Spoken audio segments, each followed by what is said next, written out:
Hello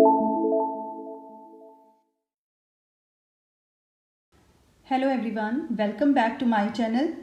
आइए आज करते हैं सरफेस एरिया एंड वॉल्यूम सतह ਦਾ ਖੇਤਰਫਲ ਅਤੇ आयतन for both 9th and 10th classes. इस लेक्चर में हम डिस्कस करेंगे तीन पसारी आकृतियाँ मीन्स 3D शेप से रिलेटेड फार्मूलाज, जिसमें हमारे पास आएगा क्षेत्रफल एरिया एंड वॉल्यूम आयतन। तो सबसे पहले जो मैंने तीन पसारी आकृति ड्रॉ की है वो है क्यूबॉइड, जिसको पंजाबी में कणाव कहते हैं। हाँ जी, तीन पसारी आकृति कौन सी होती है जिसमें आप लंबाई, चौड़ाई और ऊंचाई देखोगे, उनको हम तीन पसारी आकृति कहेंगे, जिनमें कुछ क्षमता होती है, गहराई है कुछ रखने की, कुछ क्षमता है, कैपेसिटी है, उनको हम 3 डायमेंशनल शेप्स कहते हैं। तो सबसे पहले जो मैंने 3D शेप बनाई है वो है क्यूबॉइड कणाव। आप देख सकते हो इसमें L ये लंबाई हो गई, L यूनिट्स मीन्स L इकाइयाँ, B ब्रेड्थ ये चौड़ाई है और ये क्या है ऊंचाई। इससे रिलेटेड बहुत सारी एग्जांपल्स आप देख सकते हो। जैसे एक इरेजर है, यहाँ पर मैंने रखी हुई है इरेजर, ये क्यूबॉइड की शेप में है। ये शॉर्पनर ये भी क्यूबॉइड की शेप में है। अगर मैं इस डायरी की बात करूँ तो ये भी किसकी शेप में है, क्यूबॉइड की शेप में है। और जिस बोर्ड पर मैंने लिखा हुआ है ये भी क्यूबॉइड की शेप में है। और एक और एग्जांपल है मेरे पास, ये भी क्यूबॉइड की शेप में है। तो हमारे पास बहुत सारी चीज़ें क्यूबॉइड की शेप में होती हैं। हाँ जी, ये कणाव, इसमें टोटल 6 फेसेस मतलब 6 फलक होते हैं। 6 फलक में से 2-2 फलक जो सेम होंगे, वो कैसे, एक ऊपर वाला फलक और एक पीछे वाला, मतलब ये फलक और इससे पीछे वाला फलक दोनों सेम होंगे। सिमिलरली ये फलक और ये फलक ये दोनों सेम होंगे, ये फलक और ये फलक दोनों सेम होंगे। तो आइए इस एग्जाम्पल से हम डिस्कस करते हैं लंबाई, चौड़ाई और ऊंचाई को। हाँ जी, ये होगी इसकी लंबाई, ये होगी इसकी चौड़ाई और ऊंचाई। ये जो इसकी थिकनेस आप देख सकते हो, ये क्या हो जाएगी, ये हो जाएगी इसकी ऊंचाई। तो जैसे कि ये एक क्यूबॉइड की शेप में है, तो अब हम इसका फार्मूला बनाएंगे, बिकॉज फार्मूला बनाना ये बहुत ही इम्पॉर्टेंट है। हाँ जी, इसके 6 फेसेस हैं टोटल और इसके 2-2 फेसेस सेम हैं, एक ऊपर वाला नीचे वाला, एक इधर से और एक इधर से, सिमिलरली एक इधर से और इधर से, ये 2-2 फेसेस सेम हो गए। और हर एक फेस एक रेक्टेंगल मीन्स आयत की तरह है, बिहेव करेगा। ये जो आप ऊपर वाला फेस देख रहे हो, इसमें कौन कौन सी मतलब डायमेंशंस आ रही हैं, एक आ रही है लेंथ और एक क्या आ रही है ब्रेड्थ, मतलब एक लंबाई है और एक क्या है चौड़ाई। तो इसका क्षेत्रफल क्या होगा, L इंटू बी, क्योंकि हमें पता है आयत का क्षेत्रफल एरिया ऑफ रेक्टेंगल होता है लंबाई गुणा चौड़ाई। तो ऊपर वाले फलक का क्षेत्रफल क्या हो जाएगा, L इंटू बी। सिमिलरली इससे पीछे वाले फलक का जो इसके जैसा ही है, इसका क्षेत्रफल भी क्या हो जाएगा, L इंटू बी, मतलब 2 टाइम्स LB आ गया। अब हम निकालेंगे इसका एरिया, इस वाले फलक का एरिया, वो क्या कवर कर रहा है, एक B और एक H। तो इसका एरिया क्या आ जाएगा, B इंटू एच, इसका एरिया भी क्या आ जाएगा, B इंटू एच, मतलब 2 टाइम्स BH। फिर हम निकालेंगे इसका एरिया, इस फलक का और इस फलक का एरिया। इस फलक में क्या आ रहा है, एक आ रहा है L और एक आ रहा है H। तो L into H, L into H, 2 times L into H. तो ये आ गया हमारे पास कुल सतह का क्षेत्रफल। 6 फेसेस हैं, 6 सतह हैं, 6 में से 2-2 सेम है, तो 2 आपस में यहाँ पर मल्टीप्लाई हो जाएगा। नेक्स्ट है lateral surface area of cuboid. Lateral means वक्र सतह का क्षेत्रफल हमने यहाँ पर देखना है। वक्र सतह में हम टॉप और बॉटम दोनों सतह को छोड़ देते हैं। मीन्स अगर हमने वक्र सतह का क्षेत्रफल पता करना होगा तो हम टॉप वाले का क्षेत्रफल और बॉटम वाले का क्षेत्रफल छोड़ देंगे। तो टॉप वाले का क्षेत्रफल था LB, बॉटम का भी LB था, 2 टाइम्स LB छोड़ दिया, मीन्स हमारे पास क्या आ जाएगा यहाँ पर 2LH प्लस 2BH। तो उसमें से 2 और H कॉमन निकाला तो फार्मूला क्या रह गया, L प्लस B। तो आप ये देख सकते हो, ये फार्मूला रह गया। LB 2LB क्यों छोड़ दिया, बिकॉज LB टॉप का क्षेत्रफल, LB बॉटम का क्षेत्रफल और वक्र में हम टॉप एंड बॉटम कंसीडर नहीं करते, तो इसलिए लेटरल मीन्स वक्र सतह का क्षेत्रफल 2h ब्रैकेट में l प्लस बी। हाँ जी, वॉल्यूम ऑफ क्यूबॉइड कणाव दा आयतन वो क्या होगा, तीनों डायमेंशन को आपस में मल्टीप्लाई कर दो तो l into B into H ये आ जाएगा। हाँ जी, यहाँ पर जो जो आपको इकाइयाँ दी होंगी, अगर ये सेंटीमीटर में दिया हुआ है तो आप सेंटीमीटर स्क्वायर, यहाँ पर आयतन निकालेंगे तो सेंटीमीटर क्यूब आएगा। अगर इकाई मीटर में है तो मीटर स्क्वायर, क्षेत्रफल में मीटर स्क्वायर, और यहाँ पे क्या आ जाएगा, metre cube. Next we have cube, जिसको पंजाबी में कण कहते हैं। ये भी एक 3D शेप है, मतलब 3 पसारी आकृति है। इसमें कैपेसिटी है, क्षमता है किसी चीज़ को अपने में रखने की। इसकी लंबाई, चौड़ाई, ऊंचाई है, 3 डायमेंशनल होगी, तो ये 3 पसारी आकृति है। इसकी बहुत अच्छी एग्जाम्पल आप घर में देख सकते हो। जैसे बच्चे लूडो गेम खेलते हैं तो उसमें जो पासा मीन्स डाई यूज़ की जाती है वो क्यूब की बहुत ही अच्छी एग्जाम्पल है। क्यूब की बेसिकली इसके 6 फेसेस हैं क्यूबॉइड की तरह ही, लेकिन इसका हर एक फेस एक वर्ग के आकार का है। आप देख सकते हो, मतलब इसका हर एक फेस कुछ इस तरह से होगा, जिसकी लंबाई और चौड़ाई क्या होगी, आपस में बराबर। क्योंकि ये 3 पसारी है तो इसमें ऊंचाई भी है, और मैंने आप यहाँ पर लिखा हुआ है लेंथ जो है वो a यूनिट, a इकाइयाँ, ब्रेड्थ वो भी a यूनिट, और जो हाइट है, ऊंचाई है, वो भी क्या है, a यूनिट। इसके लेंथ, ब्रेड्थ, हाइट सभी सेम होते हैं, तो ये क्या बन जाएगा, क्यूब। मीन्स अगर किसी क्यूबॉइड के आप लेंथ, ब्रेड्थ और हाइट सभी सेम कर दो तो वो क्यूब मतलब कण बन जाएगा। हाँ जी, हम बात कर रहे थे इसके फलक की, इसके फेसेस की। इसके टोटल 6 फेसेस होते हैं क्यूबॉइड की तरह, लेकिन इसका हर एक फेस, हर एक फलक एक वर्ग के आकार का होता है।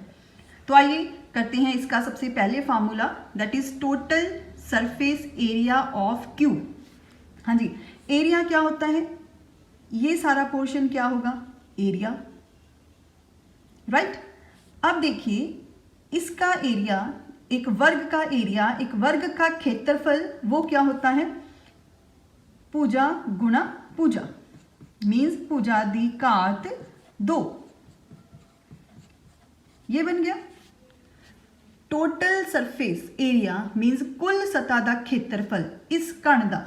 इसमें टोटल कितने फेसेस हैं, 6 फलक हैं। इट मीन्स अगर एक फलक का एरिया, एक फलक का क्षेत्रफल पूजा दी घात 2 है, बिकॉज इसका एक फलक वर्ग है, तो इसके टोटल 6 फेसेस का, 6 फलक का क्षेत्रफल कितना होगा, 6 गुणा पूजा दी घात 2। तो आप देख सकते हो यहाँ पे यही लिखा हुआ है, कण दी कुल सतह का क्षेत्रफल वो आ जाएगा 6 इंटू मल्टीप्लाई पूजा दी घात 2।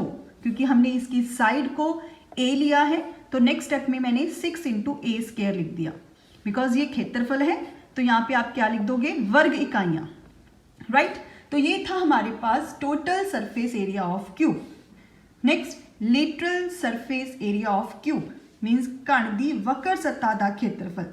तो एक चीज़ याद करने के लिए यहाँ पे स्टूडेंट ये है कि वक्र सतह में हम इसका टॉप पोर्शन और इसका लोअर पोर्शन वो छोड़ देते हैं, मतलब टॉप एंड बॉटम वो हम छोड़ देंगे। तो एक फलक ऊपर से छोड़ दिया टॉप, एक बॉटम से छोड़ दिया, ठीक है जी। टोटल 6 फलक थे, 4 फलक रह गए हैं, मतलब जैसे 4 वॉल्स रह गई हैं। तो उन 4 वॉल्स का, उन 4 फलकों का क्षेत्रफल क्या आ जाएगा, 4 गुणा पूजा दी घात 2। बिकॉज एक फलक वर्ग के आकार का है, उसका क्षेत्रफल पूजा गुणा पूजा, तो 4 का क्षेत्रफल क्या आ जाएगा, 4 गुणा पूजा दी घात 2। सो वक्र में आपने फिर से ध्यान रखना है, वक्र सतह का क्षेत्रफल अगर हमने फाइंड आउट करना है तो आपने टॉप और बॉटम उस 3 पसारी आकृति के छोड़ देने हैं। Next we have volume of cube means कण का आयतन, वो क्या हो जाएगा, पूजा दी घात 3। तो इसको आपने याद रखना है। साइड क्यूब, पूजा को हमने यहाँ पर a यूनिट लिया है तो a क्यूब आ जाएगा। तो ये था हमारे पास क्यूब, कण से रिलेटेड उसका क्षेत्रफल, उसकी वक्र सतह का क्षेत्रफल और उसका आयतन। Next 3D shape we have cone, जिसको पंजाबी में शंकु कहते हैं। ये उसकी आकृति आप देख सकते हो। इसमें जो बॉटम है वो एक सर्कल मतलब चक्कर की शेप में है, जिसका मैंने आर अर्धव्यास लिख दिया है, और एल ये तिरछी ऊंचाई है, एच इसकी ये ऊंचाई हो गई। तो इसमें सबसे पहले हम करेंगे टोटल सरफेस एरिया ऑफ कोन, मतलब शंकु दी कुल सतह क्षेत्रफल। तो ये जो उसका वक्र होगा वो वक्र उसका फार्मूला पाई आर एल, प्लस ये जो बॉटम है ये चक्कर की शेप में है और चक्कर का क्षेत्रफल क्या होता है पाई आर स्क्वायर। तो पाई आर कॉमन निकाला, क्या रह जाएगा एल प्लस आर, तो ये इसकी कुल सतह क्षेत्रफल आ गया। ये पाई आर एल कहाँ से आया ये भी बन जाता है, लेकिन आपने बेसिकली फार्मूलाज ही लर्न करने हैं। तो शंकु की कुल सतह का क्षेत्रफल क्या बन जाएगा pi R bracket start L plus R. L यहाँ पर शंकु की तिरछी ऊंचाई है, स्लांट हाइट जिसको कहा जाता है इंग्लिश में, तो ये कुल सतह का क्षेत्रफल हो गया। Next we have lateral surface area of cone, शंकु दी वक्र सतह क्षेत्रफल, जिसमें हमने टॉप और बॉटम को छोड़ना होता है। तो यहाँ पे आप टॉप देख सकते हो, उसकी पर्टिकुलर शेप नहीं है। तो बॉटम जो है वो है सर्कल मीन चक्कर, सो हम चक्कर का क्षेत्रफल छोड़ देंगे। चक्कर का क्षेत्रफल that is pi R square. तो कुल में देखिए कुल सतह क्षेत्रफल में अगर हमने पाई आर स्क्वायर छोड़ दिया तो क्या रह जाएगा उसका वक्र अकेला पाई आर एल। तो ये इसकी वक्र सतह क्षेत्रफल हो गया। हाँ जी, वॉल्यूम ऑफ कोन मीन शंकु दा आयतन वो आपको याद करना पड़ेगा, वो क्या होता है 1/3 पाई आर स्क्वायर एच। एक इसमें और फार्मूला है एल, जो कि किसके इक्वल होता है under root R square plus H square के। वो देखिए कैसे, यहां पर मैंने एक शंकु फिर से ड्रॉ किया,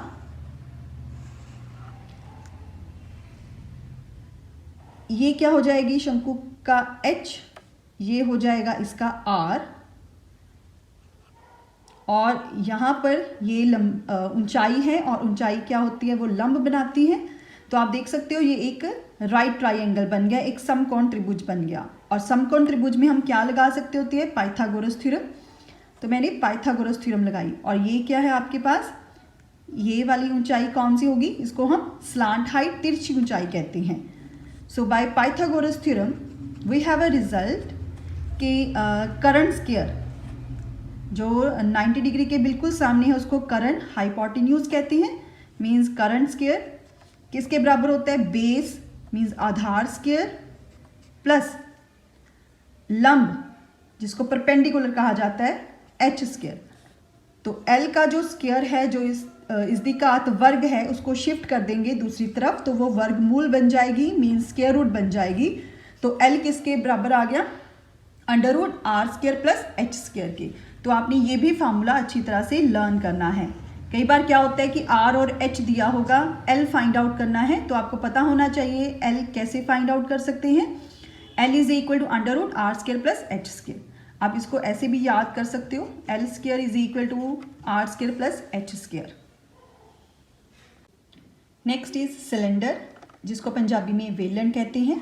ये आप देख सकते हो ये 3D शेप यहाँ पर सिलेंडर मैंने ड्रॉ किया हुआ है, जिसके टॉप में और बॉटम में दोनों तरफ सर्कल है, चक्कर है, दोनों का आर आर सेम है, मतलब सेम सर्कल है, सेम शेप में सेम रेडियस में, और ये होगी सिलेंडर की हाइट। मतलब बहुत सारे सर्कल्स को चक्करों को मिलाकर एक सिलेंडर बनता है। एक कॉइन एक सिक्का अगर आप देखो तो वो एक चक्कर नहीं है, एक सिक्का एक कॉइन भी एक सिलेंडर की शेप में है, बिकॉज उसमें भी ऊंचाई थिकनेस थोड़ी सी होती है।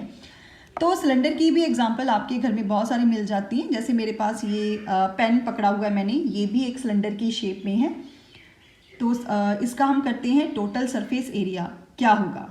So total surface area of this cylinder 2 pi R H हो गया वक्र का, प्लस 2 पाई आर स्क्वायर, मतलब एक चक्कर का क्षेत्रफल ऊपर वाले का पाई आर स्क्वायर, नीचे वाले का भी पाई आर स्क्वायर, तो ये बन जाएगा 2 pi R square. So 2 pi R H plus 2 pi R square, दोनों में से 2 पाई आर कॉमन निकाला तो क्या रह जाएगा H plus are.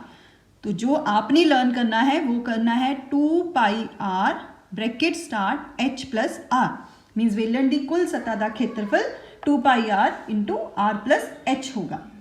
Next is lateral surface area of cylinder, वेलन दी वक्र सतह का क्षेत्रफल। वक्र में हम टॉप और बॉटम को छोड़ देते हैं, सिर्फ वक्र कर्व्ड लेटरल इंक्लूड होगा, तो वो क्या होगा 2πRh, जिसमें हमने 2πr² को छोड़ दिया क्योंकि ये क्या है टॉप और बॉटम का क्षेत्रफल। तो अकेला क्या होगा वक्र सतह का क्षेत्रफल 2πRh। Volume of cylinder means बेलन का आयतन, वो आप लर्न करोगे, वो होगा πr²h। Next we have sphere गोला एंड हेमिस्फीयर अर्धगोला। हाँ जी, ये भी 3 डायमेंशनल शेप्स हैं, 3 पसारी आकृतियां हैं। आपको देखकर लग रहा होगा कि स्फीयर एक सर्कल की तरह है, जबकि ऐसा नहीं होता। एक स्फीयर बहुत सारे सर्कल्स को, मतलब एक गोला जो है वो बहुत सारे चक्रों को मिलाकर बनता है। जैसे कि यहाँ पर मैंने एक चक्कर ये से बनाया, इसका पीछे पार्ट भी बनेगा बिकॉज ये 3D शेप है। एक चक्कर यहाँ पे बनाया मीन्स इनफाइनाइट बहुत सारे चक्रों को मिलाकर जो बनता है उसको हम क्या कहते हैं स्फीयर कहते हैं। और कुछ छोटे चक्कर हैं, कुछ बड़े चक्कर हैं, लाइक दिस। जैसे कि हमने वेलन की सिलेंडर की बात की थी, वो भी बहुत सारे सर्कल्स को मिलाकर बनता है, लेकिन उसमें जो सर्कल्स होते हैं वो सारे सेम रेडियस के अर्धव्यास के होते हैं, मतलब सेम शेप के होते हैं।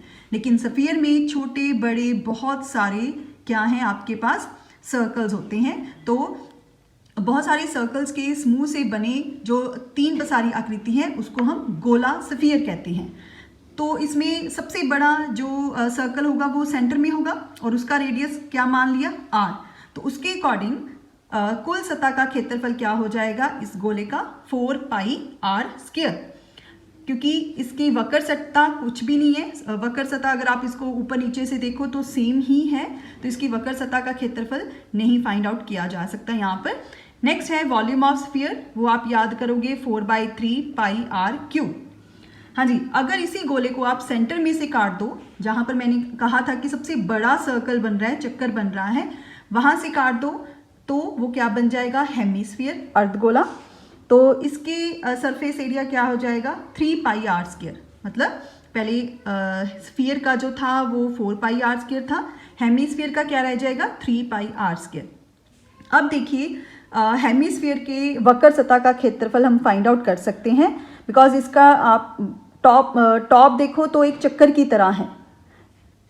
उस चक्कर के क्षेत्रफल को अगर आप निकाल दोगे, मतलब πr² निकाल दोगे, तो क्या रह जाएगा वो 2πr²।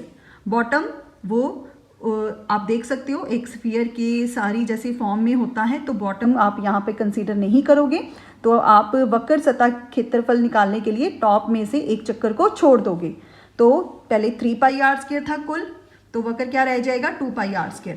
वॉल्यूम ऑफ हेमिस्फीयर, जैसे कि वॉल्यूम ऑफ स्फीयर था 4/3πr³, तो हेमिस्फीयर का मतलब अर्धगोले का आयतन क्या रह जाएगा 2/3πr³, क्योंकि हेमिस्फीयर अर्धगोला स्फीयर का हाफ है, तो हमने यहाँ पे भी हाफ से मल्टीप्लाई कर दिया इसको, तो अर्धगोले का आयतन आ जाएगा।